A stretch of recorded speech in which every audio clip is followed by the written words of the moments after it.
नमस्ते मैथलीट्स। मेरा नाम हर्षित संगरार है और आप मुझे देख रहे हैं मेरे यूट्यूब चैनल द मैथलीट वे पर। तो इस वीडियो में हम 10th क्लास का एक प्रश्न सॉल्व कर रहे हैं जो कि हमारी एनसीईआरटी की बुक का नहीं है, लेकिन कई बार पेपरों में आया है और उम्मीद रहेगी कि इस बार भी पेपर में आ जाए तो आपका बहुत भला हो जाए। तो इस प्रश्न को मैं आपको दो तरीके से बताऊंगा। पहला तरीका जो रहेगा हमारा लॉन्ग फॉर्मेट का रहेगा, यानी कि अगर ये प्रश्न हमारा 6 नंबर में आता है तो हमें किस तरह से करना है, और अगर यह प्रश्न 3 नंबर में आता है तो हमें किस तरह से करना है। तो मैं इस प्रश्न को आपको कराने जा रहा हूं। ठीक है भाई, चलिए देखिए। तो ये जो प्रश्न दे रखा है हमको कि एक समबाहु त्रिभुज में सिद्ध कीजिए कि एक भुजा के वर्ग का 3 गुना इसके किसी एक ऊंचाई के वर्ग के 4 गुने के बराबर होता है। ठीक है, तो देखो हम यहां पर करेंगे क्या, जैसा हम हमेशा करते हैं, पहले पार्टीशन करेंगे उसके बाद में सवाल सॉल्व करेंगे। तो सबसे पहले मुझे यहां पर चित्र बनाना पड़ेगा। इसका चित्र के लिए हम क्या करेंगे, एक समबाहु त्रिभुज बना लेते हैं।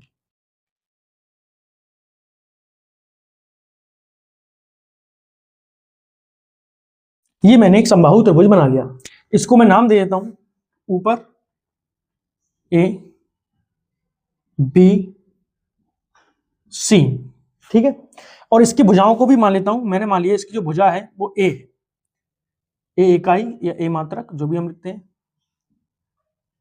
ठीक, एक अन्य काम जो हम इसमें क्या करेंगे कि हमें इसकी एक ऊंचाई लेनी पड़ेगी, और ऊंचाई हमेशा कैसी ली जाती है, हमेशा लंबवत ली जाती है। तो मैंने क्या करा, एक ए से एक सामने वाली भुजा पर लंब डाल दिया जो कि ये हमारा बन गया, और इस बिंदु को मैंने डी नाम दे दिया। ये किस बिंदु पर अगर काट रहा है, डी बिंदु पर। ठीक है भाई, तो एडी हमारी क्या हो गई, इसकी ऊंचाई हो गई। तो सबसे पहले थोड़ा सा थ्योरी का पार्ट लिख लेते हैं। क्या माना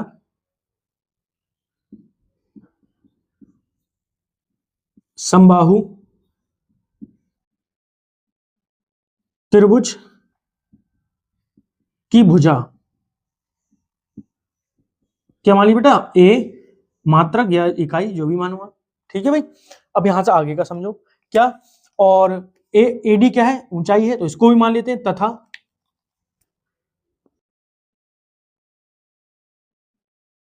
त्रिभुज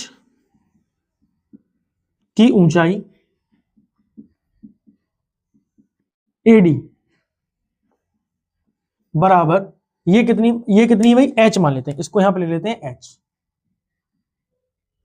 एच मात्रक। ठीक है, यहां तक आपके समझ में आ गया होगा। और क्योंकि समबाहु त्रिभुज है तो सभी भुजाएं क्या होंगी, ए होंगी, चाहे हम बीसी ले लें, चाहे एसी ले लें, चाहे ए भी ले लें, उससे कोई फर्क नहीं पड़ेगा। ठीक है भाई, अगला काम क्या करना है, हमें इसकी वैल्यू बतानी है, किसकी, बी डी की और सी डी की। अब यहां से देखिए, यहीं से बात आती है कि ये इसे आपको 3 नंबर के रूप में करना है या 6 नंबर के रूप में करना है। अगर हम इसको 3 नंबर के रूप में करेंगे तो मैं यहां से डायरेक्ट लिख दूंगा कि ए बी डी और ए सी डी दोनों कैसे हैं, सर्वांग त्रिभुज हैं। तो ये जो बी डी होगी और सी डी होगी वो आपस में कैसे होंगी, बराबर होंगी। यानी कि अगर ये पूरी ए है तो ये क्या हो जाएगी, a/2, और ये भी हो जाएगी a/2, क्योंकि हम जानते हैं कि ये जो समबाहु त्रिभुज में किसी भी भुजा से अगर किसी भी शीर्ष से लंब डाला जाता है तो वो उस भुजा को क्या करता है, समद्विभाजित करता है। लेकिन अगर 6 नंबर में आ रहा है प्रश्न तो हम क्या करेंगे, थोड़ा सा अपने हिसाब से ही लेंथी कर देंगे। कैसे, जरा बात समझो। सबसे पहले मैं यहाँ पर क्या करूंगा, यहाँ पर हमें दे रखा है, क्या चीज दे रखा है, जो ऊंचाई है तो वो हमेशा कैसी होगी, लंबवत होगी। तो यहाँ पर हम लिखेंगे कि एडी जो है वो लंबवत है, एडी लंबवत है किसके, बीसी के। तो हम यहां लिखेंगे त्रिभुज ए बी डी तथा त्रिभुज ए सी डी में, त्रिभुज ए सी डी में, इन दोनों त्रिभुजों में जरा देखो भाई, एडीबी, एंगल एडीबी बराबर होगा किसके, एंगल एडीसी के। क्यों बराबर होगा, क्योंकि दोनों ही कितने हैं, 90 डिग्री।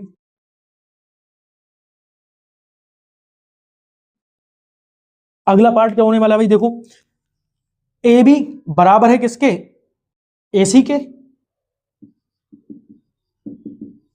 क्यों बराबर है, क्योंकि समबाहु त्रिभुज की भुजाएं हैं।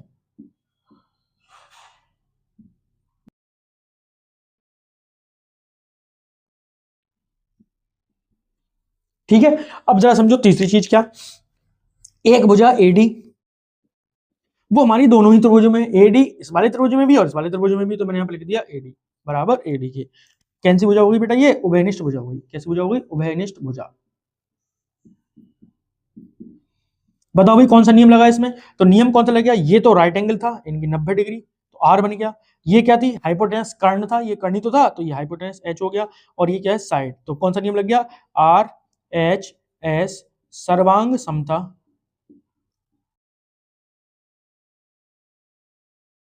नियम से क्या क्या चीजें? त्रिभुज एबीडी सर्वांग सम हो गया त्रिभुज ए सी डी के।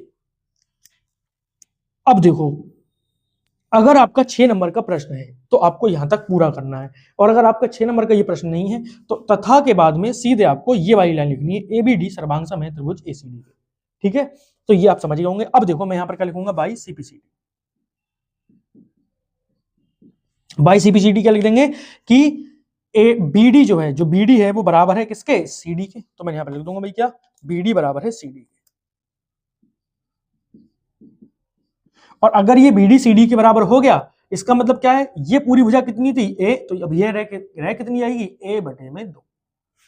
ठीक है, और इसको मान लेते हैं हम समीकरण नंबर 1, क्योंकि हम इसकी वैल्यू लगा देंगे। ठीक है, अब आगे चलते हैं। अब हम इनमें से कोई एक त्रिभुज ले लेते हैं। अब हम त्रिभुज कौन सा ले लिया? त्रिभुज, क्योंकि ये समकोण त्रिभुज है तो मैंने ले लिया त्रिभुज ए बी डी में पाइथागोरस प्रमेय से। बताओ भाई पाइथागोरस प्रमेय से क्या लिखते हैं? कर्ण का स्क्वायर। अब कर्ण क्या है? ये 90 डिग्री का है, तो इसके सामने वाला कर्ण होगा, ए बी कर्ण होगा, तो ये हो जाएगा ए बी का स्क्वायर बराबर है किसके भाई? बताओ, एडी का स्क्वायर। एडी क्या है? लंब है या ऊंचाई मान लो, प्लस आधार क्या है? बीडी का स्क्वायर। सबकी वैल्यू लगा दो। ए बी जो है वो भुजा है, इसकी कितनी है भाई? ए का स्क्वायर बराबर एडी भी बताओ, एडी ऊंचाई है, इसकी क्या है? एच का स्क्वायर प्लस बीडी, ये रहा बीडी। बीडी की कितनी है भाई? क्योंकि इनकी वैल्यू कितनी आई है? ऊपर देखो समीकरण 1 से लिखा है ए बटे 2, तो ये वाली वैल्यू भी ए बटे 2 होगी और ये वाली वैल्यू भी ए बटे 2 होगी। तो यहाँ पर आ गया ए बटे 2 का स्क्वायर। लिख देंगे कहां से उठा हमने? समीकरण 1 से। अगला काम, ए स्क्वायर ऐसे ही रहेगा। इधर से देखो ए का स्क्वायर हो जाएगा और नीचे 2 का स्क्वायर 4 हो जाएगा। इधर प्लस के, इधर आके किसके हो जाएंगे? माइनस के। ए स्क्वायर और बटे में 4 बराबर में एच का स्क्वायर। ठीक है, चलो अब देखो यहां से एलसीएम ले लें, बटे में कर दो। एलसीएम ले लो भाई, एलसीएम कितना आएगा? 4 आ जाएगा। ऊपर क्या पहुंचेगा? 4 ए स्क्वायर माइनस ए स्क्वायर बराबर में एच का स्क्वायर। फिर भाई समझो आगे क्या? 4 ए स्क्वायर में से ए के स्क्वायर चला गया, कितने बचेगा? 3 ए स्क्वायर बटे में 4 बराबर में एच स्क्वायर। यही तो होगा। अब 4 की गुणा इधर कर देंगे तो यहां से क्या मिल जाएगा हमें? 3 ए स्क्वायर बराबर 4 एच स्क्वायर।